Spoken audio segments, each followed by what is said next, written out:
충만하려면 빨리 제가 빨리빨리 말씀을 전하겠습니다. 지금으로부터 2000여 년 전에 하나님께서 예수님께서 약속한 대로 성령께서는 마가 요한 다락방에 오셨습니다. 120문도가 모여서 불티나게 기도를 하니까 하나님께서 엄청난 강한 성령의 역사, 오순들 마가 다락방.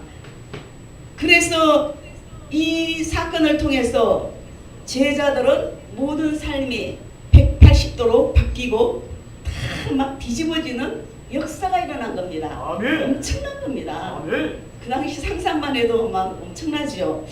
그래서 우리는 지금 이 시간에 지나간 건 지나간 거고 현재부터 미래에 이르기까지 성령의 재충만함, 우리는 늘 성령의 재충만함을 받아야 되는 겁니다. 뜨거운 마음, 뜨거운 믿음이 되어야 되는 겁니다. 그리고 또 이 당시에 이들은 성령을 받고 성령의 은혜의 새 사람이 되었던 것입니다. 성령의 은사가 나타나는 것은 첫 번째 방언은 발성의 은사예요. 그래서 표적이 나타나는 거예요. 다른 은사는 잘 모르는 은사가 많이 있습니다. 그러나 성령 방언의 은사, 그래서 특히 여의도 순복음교회는 방언의 은사가 많이 나타나는 곳이죠.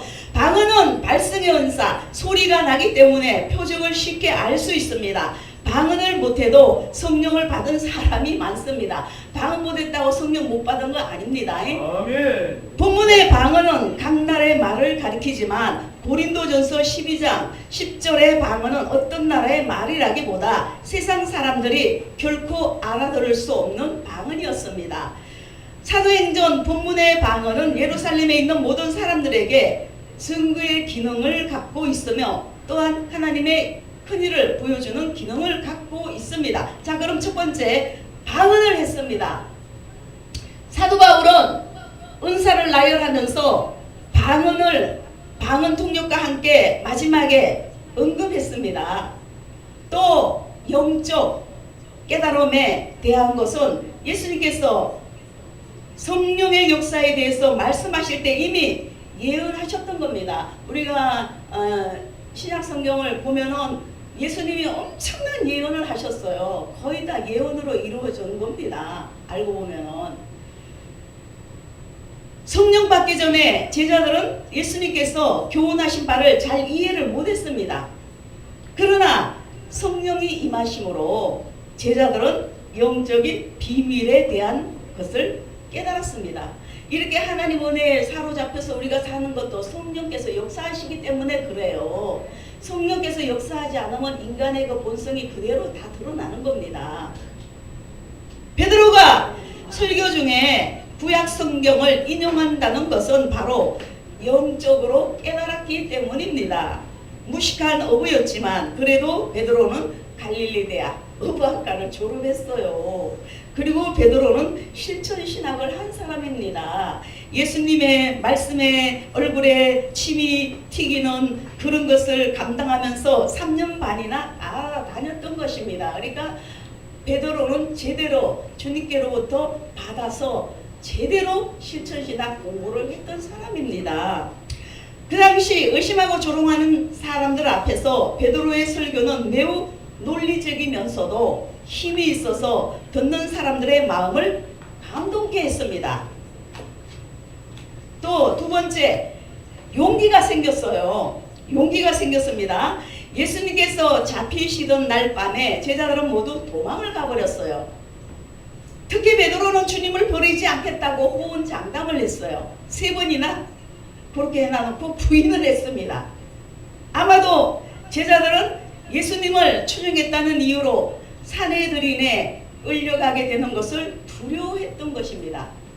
그리고 자기들이 모여있는 장소가 사내들인에 발각될 것이 두려워 계속 비밀 집회를 가졌던 것입니다.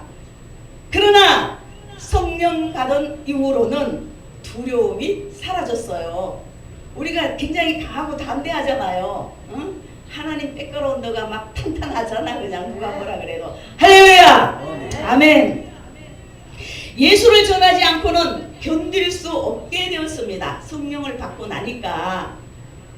여호와 이름을 말하지 않으면 중심에 불 붙는 것 같아서 견딜 수 없다는 예레미야 선지자의 체험과도 같은 맥락입니다. 자신의 의지로는 복음을 전할 수가 없습니다. 성령의 역사가 일어나야 되는 겁니다. 오직 성령의 충만함을 받을 때라야 이 모든 것이 가능하게 되는 겁니다. 여기도 성령께서 인도하여서 이렇게 모여진 겁니다. 할렐루야. 아멘. 세 번째, 열매를 맺습니다. 열매 맺는 비결은 우리가 예수님이 우리 안에 거하시는 것뿐입니다. 주님께서 나 안에 성령을 통해서 충만히 거하셔야 됩니다. 내가 또 주님 안에 충만히 거해야 되는 겁니다.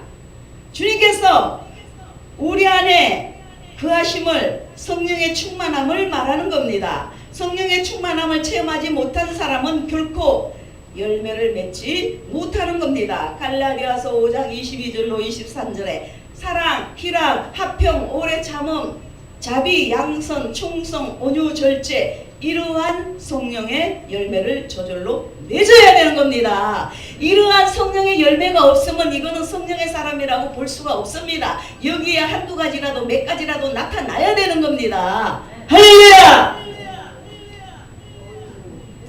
성령의 충만함이 있으면은 신앙의 성숙도 있는 겁니다. 우리가 자꾸 신앙이 어른처럼 자꾸 장성해야 된다는 거예요. 안전뱅이처럼 제자리 걸음하면 안 되는 거죠.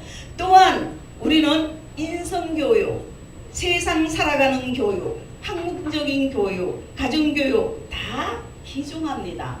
다 필요해요. 이러한 바탕 위에 성령의 충만함이 된다면은 너무너무 은혜롭고 주님께 영광 돌리는 삶을 살게 되는 것입니다. 할렐루야. 할렐루야. 이 모든 것에 전도, 또 예수님의 지상 명령, 전도를 많이 해야 되죠. 아멘. 옆에 사람한테 자꾸 전도해야 돼요.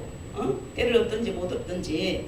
자, 그래서 결론입니다. 성령 충만은 지속적인 것이 아닙니다. 오늘의 성령의 은혜가 충만하다고 내일까지 충만하라는 보장은 아닙니다.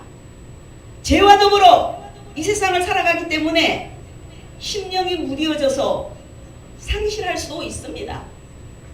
다시 성령의 충만함을 구하고 기도하고 말씀, 찬양, 회개 기도하고 순종하고 겸손하고 빛에 거하는, 빛 가운데 거하는 모두가 되어야 되겠습니다. 할렐루야.